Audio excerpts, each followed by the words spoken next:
No matter what you've watched, how long you've struggled, or how many times you failed to quit, God wants to set you free of pornography. This can be a lonely journey. It can feel impossible at times. I've been there. I was addicted to pornography for 15 years, but I've been free for over 8 years now because of what I learned reading the Bible. In this video, I'm going to show you all of it so that you can quit porn today. I'm Sathiya Sam. I'm a men's coach, international speaker, and I was a pastor for 10 years, and I've dedicated the last 6 years of my life to helping men quit pornography. Now, in a survey of over 40,000 Christians, the U.S. Center for Bible Engagement observed that people who read their Bible 4 times a week were 61% less likely to view pornography. Now, as long as I can remember, probably since I was 18 years old, I've actually read the Bible 5 times a week. I've been even above what the threshold was for this stat, and I still fell into the 39%. And there's a reason for that, and that's what I want to start this video with, which is that you cannot just read the Bible. You can't just open the pages, read through it, check a box, and expect things to magically change for you. It doesn't work like that. The reason the Bible is such a powerful way to quit pornography and to walk in holiness and purity is because if you read the word properly, it actually starts to change who we are. It starts to change our hearts. And as we start to change and become more like Christ, we start to behave and act more like Christ. Now, the clinching piece, okay, what allows you to go from just reading the Bible to becoming a different person and becoming more Christ-like is that you have to act on what you read. We don't want to just be hearers of the word. We want to be doers. And so as I go through some of my top scriptures for recovering from porn addiction today, I want you to keep that in mind. And I don't want you to just ask yourself, how can I read the scriptures? Anybody can do that. But if we want real results, how are you going to act on the scriptures? And I'll give a couple of my favorite suggestions along the way as well. Let's start with our first verse, which is Romans 8:28. Okay, this is a very commonly quoted verse, and for good reason. Romans 8:28 says that we know that God works all things for good for those who are loved by him and called according to his purpose. Now, I'm going to assume that you meet the criteria, that you're loved by him and called according to his purpose. What I want to highlight is the first part of this verse that says God works all things together for good. What that means is no matter what you're going through, no matter how many times you've slipped, I was addicted to pornography for 15 years. I used to schedule my days around pornography. I was a worship leader, a worship pastor. I even had an album out that was all worship music. I would preach on Sunday mornings. I was a youth pastor. I grew up in a pastor's home.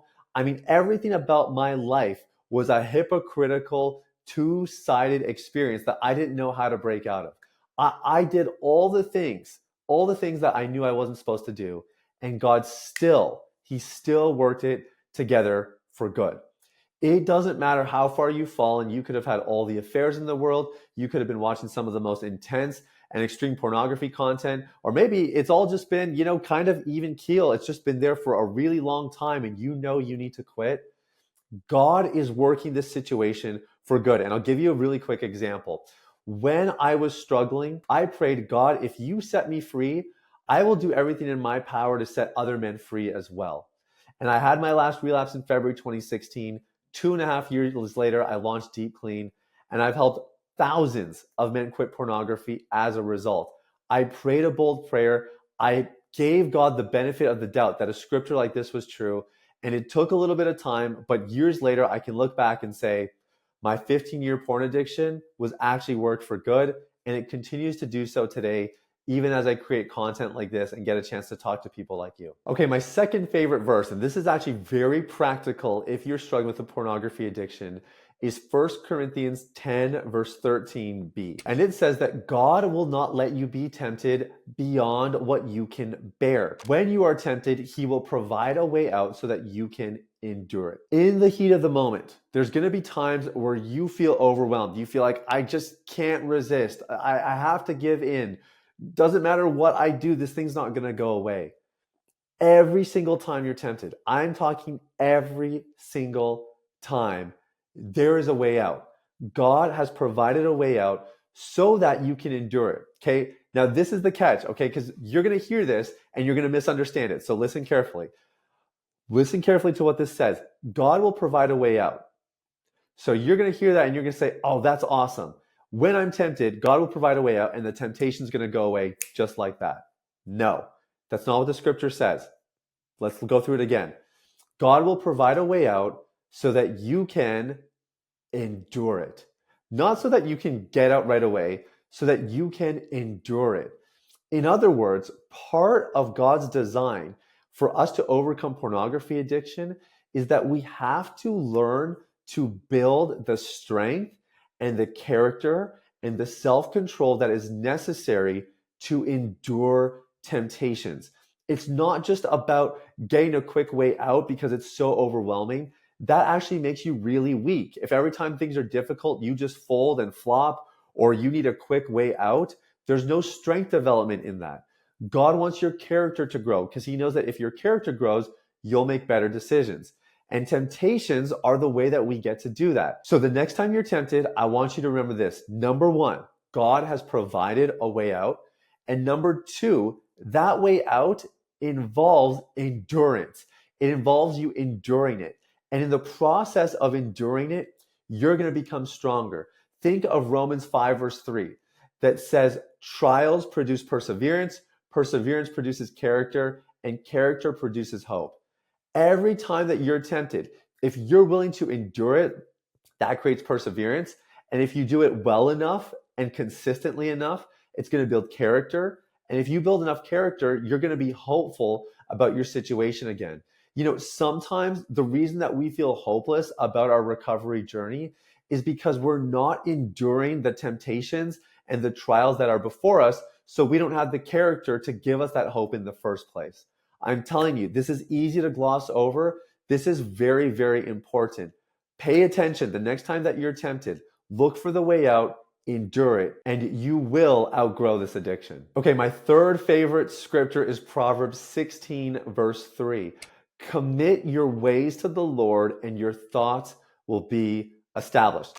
A lot of the clients that I've worked with over the years have a lot of anxiety. They have a lot of confusion. They're not always sure about how to move forward. And as I dig deeper with them, often what I realize is they're not actually committed to recovery. Because if you really want to quit porn addiction, it's going to cost you something. It's going to require some effort. It might mean some hard times along the way that you need to endure, like we were just talking about a minute ago. You have to be committed to this. And if you're confused, or if you find that you're switching from one thing to the next, it might be because you're just not committed enough. And I know that's hard to hear, but when I look back on my own journey, when I really committed that I was going to recover and I was going to do whatever it took to make a full recovery, that's when things started to move forward. You know, the first 3 years I started to recover, I was committed, but I wasn't committed. You know, I was like 80% there, but that extra 20% that it required of me, it was just too much work, or it seemed over the top, or I was worried about what people would think about me, that they would judge me. So I had to reach that place where I was fully committed. And I'm telling you, once I was fully committed, man, it was crystal clear what I needed to focus on, what I was going to channel my energy on. And sometimes I veered off course, but I got back on track a lot more quickly and I moved forward. And it only took me about a fraction of the time that those first 3 years did to get that final result and to get fully free. And my last favorite scripture is James 2, verse 26, which says, as the spirit is dead from the body, so too faith without works is dead. Now, I want you to really hear that last part. Faith without works is dead. In other words, just like we said at the beginning of this video, it's not enough to just take in information. It's not enough to just read the Bible. We have to be people who act on it. And I'll tell you, a lot of people in recovery stay stuck because they're trying to calculate the perfect action.